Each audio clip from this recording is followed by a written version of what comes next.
नमस्कार, ये आकाशवाणी पटना है। अब आप खालिद रशीद से प्रादेशिक समाचार सुनिए। पहले मुख्य समाचार।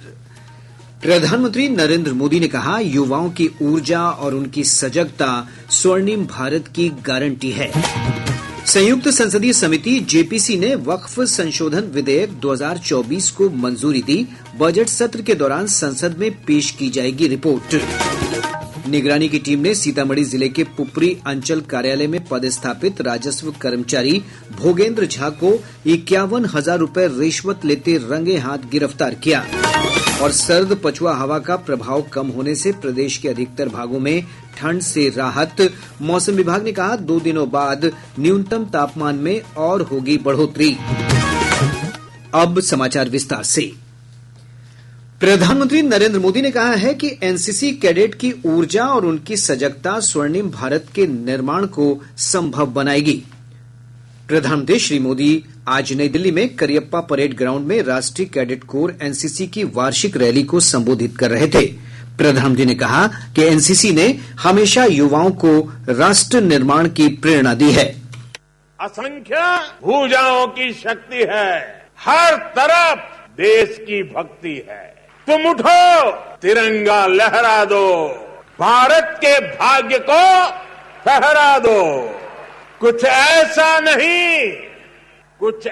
नहीं जो कर ना सको, कुछ ऐसा नहीं जो पा न सको। तुम उठ जाओ, तुम जुट जाओ, सामर्थ्य के अपने पहचानो, कर्तव्य को अपने सब जानो। प्रधानमंत्री श्री मोदी ने कहा कि एनसीसी कैडेट्स की संख्या लगातार बढ़ रही है और इसमें महिलाओं की बढ़ती भागीदारी को देखते हुए अत्यंत गर्व होता है। 2014 में एनसीसी कैडेट्स की संख्या करीब 14 लाख थी। आज ये संख्या 20 लाख तक पहुंच गई है। ये गर्व की बात है कि इसमें 8 लाख से ज्यादा गर्ल कैडेट है। प्रधानमंत्री ने कहा कि भारत की युवा शक्ति के बिना देश के भविष्य की कल्पना नहीं की जा सकती है। उन्होंने भारतीय युवाओं के सामने उपस्थित चुनौतियों को कम करने के सरकार के प्रयासों का जिक्र करते हुए कहा कि युवा शक्ति अपने लक्ष्यों को प्राप्त करने के लिए आगे बढ़ रही है। कोई भी सेक्टर हो, भारत की युवा शक्ति, भारत के टैलेंट के बिना दुनिया के भविष्य की कल्पना भी मुश्किल है। कोई भी व्यक्ति हो या देश, उसका सामर्थ्य तब बढ़ता है जब वो अनावश्यक बाधाओं से पार पा लेता है। मुझे संतोष है कि भारत में युवाओं के सामने अनेक बाधाओं को जो भी जब रही, हमने पिछले 10 साल में उन सारी बाधाओं को हटाने का काम किया है। प्रधानमंत्री ने कहा कि देश के युवाओं के विकास के मार्ग में कोई बाधा नहीं आने दी जाएगी। उन्होंने कहा कि वे इसकी गारंटी लेते हैं। बैंक कहता था कि लोन चाहिए तो पहले कोई गारंटी दो। 2014 में देश की जनता ने मुझे प्रधानमंत्री के रूप में सेवा करने का अवसर दिया, तो मैंने कहा अपने देश के युवाओं की गारंटी मैं लूंगा। हमने बिना बैंक गारंटी लोन देने वाली मुद्रा योजना शुरू की। पहले 10 लाख रुपए तक का लोन बिना गारंटी मिलता था। अभी सरकार के तीसरे टर्म में हमने इसे बढ़ाकर 20 लाख कर दिया है। प्रधानमंत्री ने कहा कि वन नेशन वन इलेक्शन विकसित भारत बनाने के लिए जरूरी है। उन्होंने युवाओं का आह्वान किया कि वे एक देश एक चुनाव के विमर्श को आगे बढ़ाने में अपनी महत्वपूर्ण भूमिका निभाएं। लोकतंत्र में ये मंथन बहुत आवश्यक है। हर कोई अपने विचार व्यक्त करे, जरूरी है। और डिबेट क्या है? One nation one election, Lok Sabha और विधानसभा के चुनाव एक साथ हो और हर 5 साल उसका समय जब निर्धारित हो तब हो।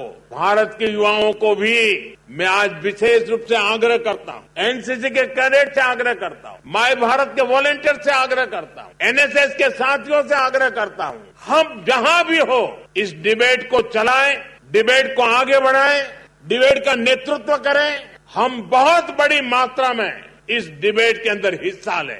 ये सीधे सीधे आपके फ्यूचर के साथ जुड़ा हुआ विषय है।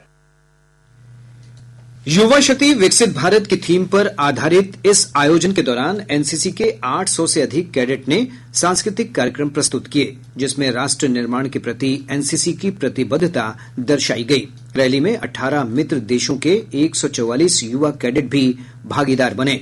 इसके अलावा मेरा युवा भारत तथा शिक्षा मंत्रालय और जनजातीय कार्य मंत्रालय से संबद्ध 650 से अधिक स्वयंसेवक भी रैली में विशेष अतिथि के रूप में शामिल हुए।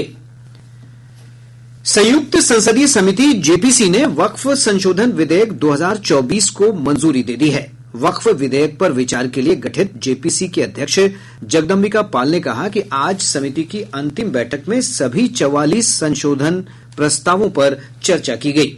इनमें से 14 सुझावों को मंजूरी दी गई है, जबकि 32 अन्य सुझावों को नामंजूर कर दिया गया है। संयुक्त संसदीय समिति अपनी रिपोर्ट बजट सत्र के दौरान संसद में पेश करेगी। वित्त मंत्री निर्मला सीतारमण 1 फरवरी को वित्तीय वर्ष 2025-26 के लिए केंद्रीय बजट पेश करेंगी। वित्त मंत्रालय के अधिकारी और कर्मी बजट को अंतिम रूप देने में जुटे हुए हैं। आगामी बजट में घरेलू तथा वैश्विक चुनौतियों से निपटने के लिए सरकार की आर्थिक प्राथमिकताओं और राजकोषीय रणनीतियों की झलक देखने को मिलेगी। केंद्रीय कृषि मंत्री शिवराज सिंह चौहान ने कहा है कि सरकार किसानों के हित में महत्वपूर्ण फैसले ले रही है। नई दिल्ली में पत्रकारों से बातचीत करते हुए श्री चौहान ने कहा कि प्रधानमंत्री नरेंद्र मोदी के नेतृत्व में कृषि उत्पादन बढ़ाने, कृषि उत्पादन की लागत कम करने और किसानों को उनके उत्पाद की सही कीमत दिलाने के लिए समय समय पर बड़े निर्णय लिए जा रहे हैं। हम लोग कोशिश कर रहे हैं प्रधानमंत्री जी के नेतृत्व में कि खेती में किसानों के लिए लाभ और कैसे बढ़ाया जाए। उसके लिए कई प्रयत्न चल रहे हैं। उत्पादन बढ़ाना, उत्पादन की लागत घटाना, उत्पादन का ठीक दाम देना, नुकसान हो जाए तो भरपाई करना, कृषि का विविधीकरण, प्राकृतिक खेती, और उसके अंतर्गत कई चीजें कर रहे हैं कि अगर गांव में पैदा करता है तो शहर में जो दाम मिलते हैं, गांव और शहर के अंतर बहुत होता है, वो अंतर कैसे कम हो पाए और किसान के पास ज्यादा पैसे कैसे आ पाए। प्रादेशिक समाचार आप आकाशवाणी पटना से सुन रहे हैं। ताजा समाचारों के लिए आप हमारे एक्स हैंडल AIR_News पटना पर जा सकते हैं। और अब खबरें महाकुंभ से।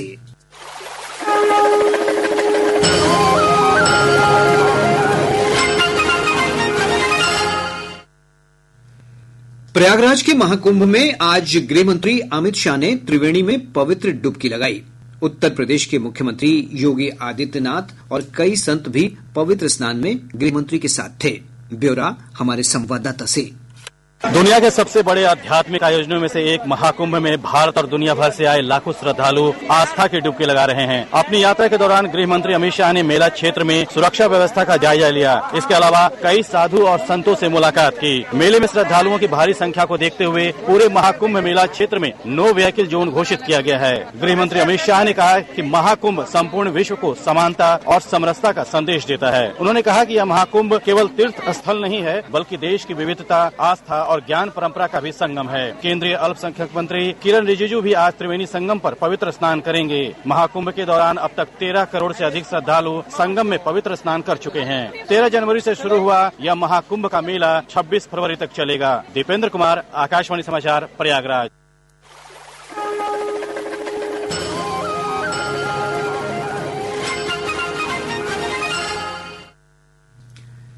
राजधानी पटना समेत राज्य के अधिकतर भागों में सर्द पछुआ हवा का प्रभाव कम होने और धूप खिलने के कारण लोगों को ठंड से राहत मिली है।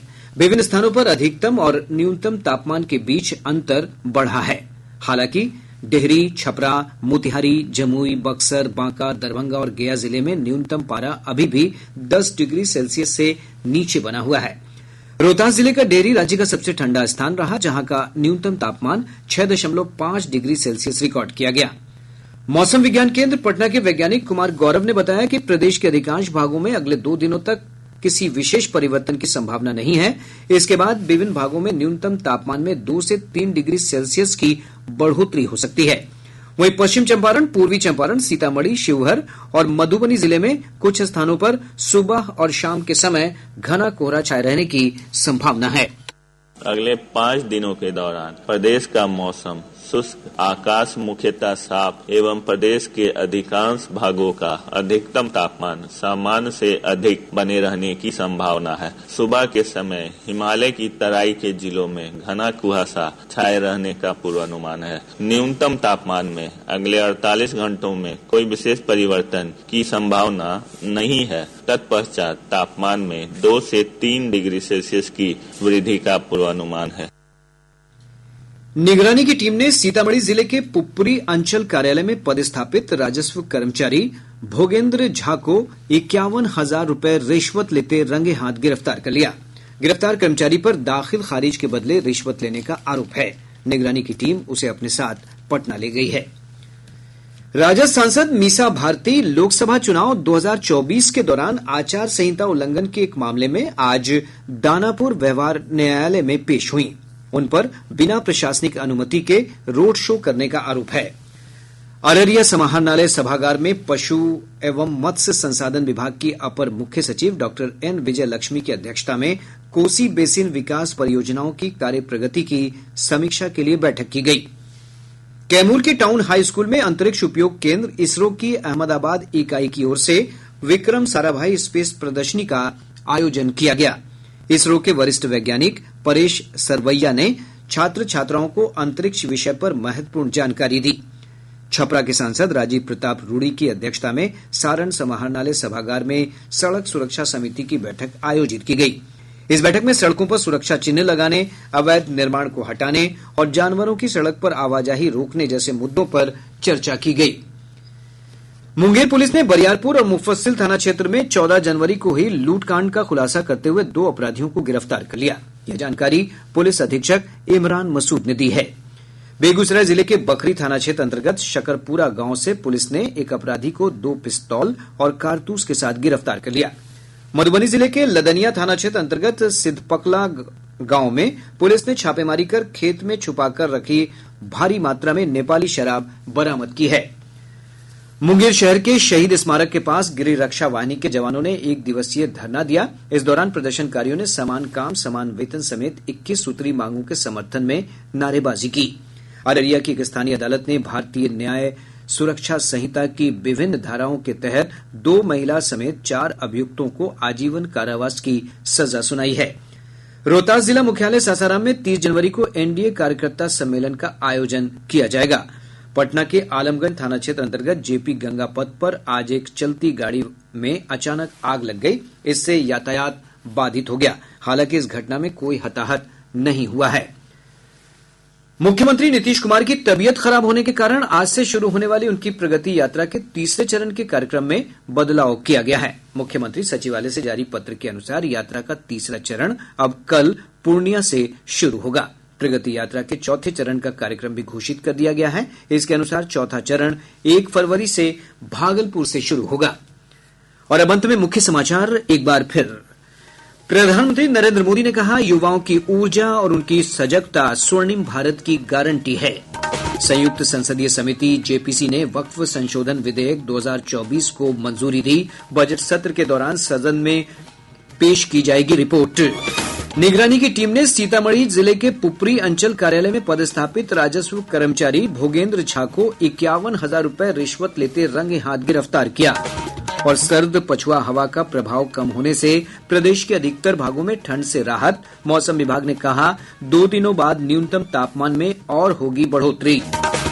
इसके साथ ही आकाशवाणी पटना से प्रसारित प्रादेशिक समाचार का ये अंक समाप्त हुआ।